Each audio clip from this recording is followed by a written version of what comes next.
Okay, NGO na brake master. Tapos isang set yan pag binibili. Yan, NGO. So sa mga gustong bumili nito, NGO na ito, wag na kayong bumili. Madaling masira. Nasisira kahit hindi ginagamit. Ayan o. Pangalawa na to eh. Pangalawa na to na hindi naman halos nagagamit. Nakatambay lang itong motor dito. Ayan. Lagi na lang ang tinutunaw ng ano. DO3 na nga lang ang aking gamit. Tunaw pa. Ayan o. Tunaw. Huwag na kayo bibili nito ha. Mas maganda pang bumili kayo ng ano. Mas maganda pa yung stock. Mas maganda talaga ang stock na brake master. Di na mo problema. Ito maporma lang. Ayan o. Maporma lang itsura. Pero huwag na kayong ano nito. Huwag na kayong bumili niyan.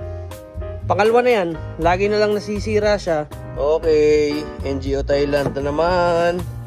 Bago na ulit. Pangalawa na to. Mabibleed mo ngayon.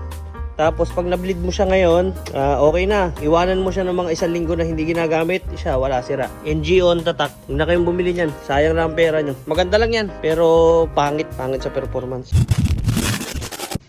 Okay, so nagbi-bleed tayo. And pinaltan na natin itong ating ito, NGO na ito. Ito, bago pa to ha. Pero, ayan, kita nyo naman oh. Ayan oh. Bago pa yan. Pero walang purpose, walang kwenta. Ayan o, pinaltan ko. Ang ipinalit ko ay ito muna pansamantagal, smoke. Yan. Sa mga nagbi-bleed dyan, ganito ang gawin nyo, yung hindi marunong mag-bleed. Kumuha kayo ng ganito na lalagyan, yung merong embudo. Tapos hose na clear para nakikita nyo. Tapos lagyan nyo ito ng konting brake fluid. Yan.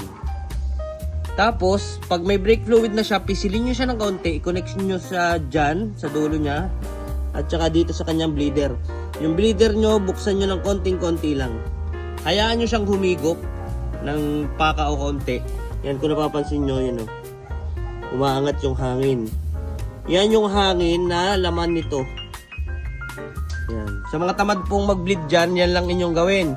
Yung mga hindi marunong mag-bleed, imbis naman kayo magpipisil ng ganito, nang walang katapusan, tapos wala nangyayari, ganito lang yung gawin nyo. Yung technique lang. Ayan o. Sa mga hindi pa nakakaalam, pero sa mga nakakaalam na, at saka sa mga nakasubok na, tapos syempre itong mga ganitong knowledge i-share lang natin din sa iba para hindi na sila masyadong gumastos ba, makamura man lamang, kahit paano makamura man lamang sila sa mga bayad sa mga mekanikong nananaga. Ayan, lalagyan nyo rin yan para hindi maubusan. Halimbawa, at bumagal na yung kanyang pag-angat ng bubbles. Yan, nakikita nyo yung bubbles na yan. Bumagal na siya, no? Konti-konti na lang, maliliit na lang na maliliit. Pipisilin nyo na siya dyan konti-konti. Yan.